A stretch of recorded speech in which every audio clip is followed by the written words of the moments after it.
Buy land. They're not making any more of it. It's one of the most popular phrases in the land investing world. But here's the problem. Just because land is scarce or has a limited quantity doesn't make it valuable. In this video, I'm going to explain why that phrase is kind of misleading and how to evaluate whether a piece of land is actually worth buying. So when you hear those words, buy land, they're not making any more of it, it might sound smart on the surface, and while it's technically true, the earth isn't expanding and they're not making a whole lot of new land anywhere. What that phrase doesn't tell you is this: there is a ton of land out there that nobody wants. Why? Because it's not useful, it's not accessible, it's not buildable, and there's a lot of land out there located in places where people can't live, work, play, or do the things they want to do. And if you're an experienced land investor, you've probably come across your fair share of parcels of land that meet this description. Let's talk about some real-life examples of parcels of land that not many people want and people don't find all that valuable. First up, we have remote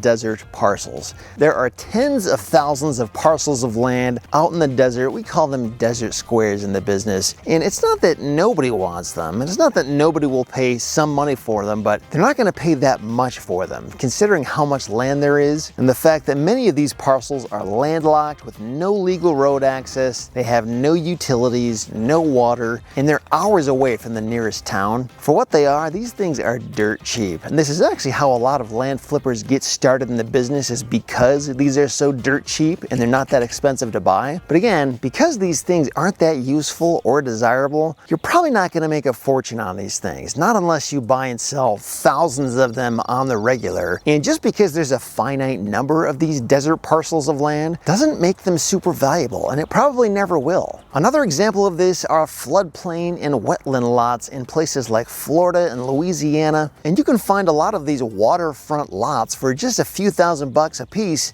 But the problem is, they're in a FEMA floodplain, and a lot of times they're in a wetland area, so you can't build on them. You can hardly even walk on them without getting wet. And as a result, this means you can't get affordable insurance, you can't get building permits, and if you can find a way to build on these things at all, the construction costs are going to skyrocket, much higher than what they would normally be for just a normal, fully usable piece of land. These properties might look pretty on paper, but they're a money pit, and a lot of times you can't do anything with them, period. So instead of buy land, they're not making any more of it, here are some better sayings to follow. You could say, buy land that somebody else wants, or land is valuable when it's useful. Or I like, buy land where there's demand, not just a discount. Now let's break down, how do we evaluate these things? How do we know when there's demand or when a property is useful? Well, first off, we can look at sales activity. If you look at websites like Zillow or Redfin or land.com, we can find out pretty quickly where properties are actually selling and what properties are on the market, how long they've been sitting on the market. You can see really clearly on Zillow, for example, the days on market for every single property that's for sale. You can also look up recently sold properties and figure out, are there many other properties like the one you're looking at that have recently sold? If so, what did they sell for? Are properties generally selling within 1 or 2 or 3 months, or are they sitting on the market for 6, 12, or 18 months or longer? Take some of the examples you find and compare it to the property that you're looking at and ask yourself, is my property better than these other ones that are sitting on the market for a long time, or is it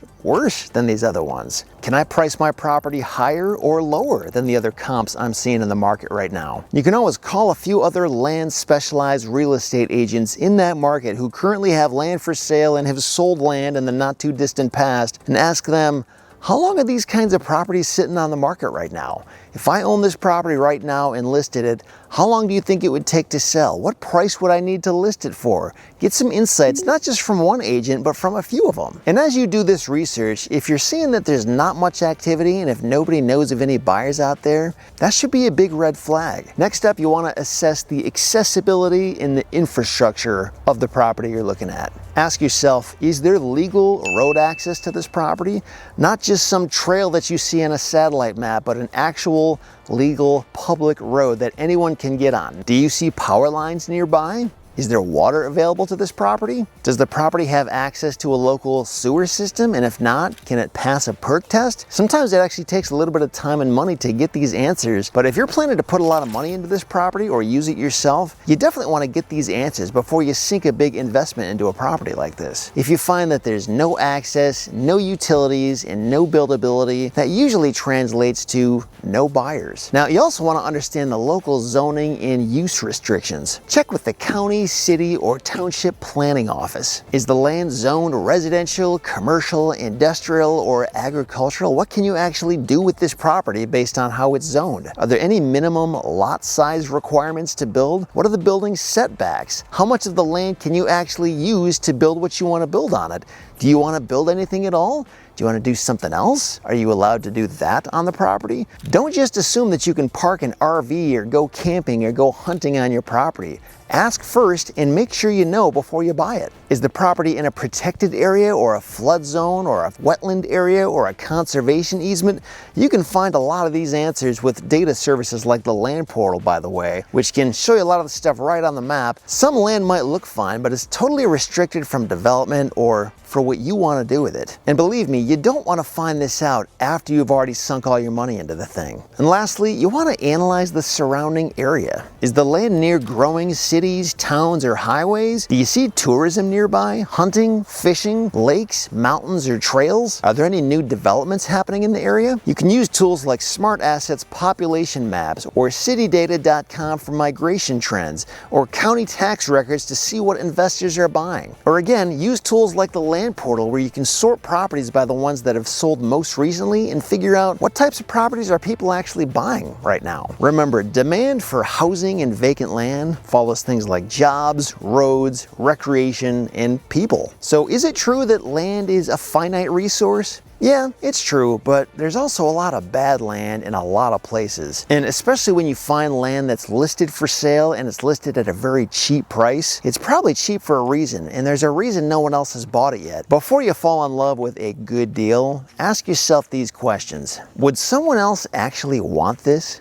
Is this land useful to a specific type of buyer? Is there actual demand for this in the local market backed up by real data that I can confirm myself? If you can't confidently say yes to all three of these questions, and if you haven't even taken the time to talk to some local realtors and look at what the data says, then walk away. Or at the very least, please make sure you're buying it at a very, very cheap price. Because in land investing, it's not about what the property is, it's about what it can do for someone else and what they're willing to pay for that usefulness. If you found this video helpful, be sure to hit the like button, go ahead and subscribe, and you'll get more videos like this. And if you want more tools to evaluate land the right way, be sure to check out all the free tools and resources we have on retipster.com. And if you want to really dive deep into the land investing business, be sure to check out the Land Investing Masterclass. You can find that at landinvestingmasterclass.com. This is an A to Z complete course I put together, and I keep updated every year with everything you need to know about how to get into the land business and skyrocket your income as a land investor. And if you found this video helpful, check out this next one that explores a lot more of the myths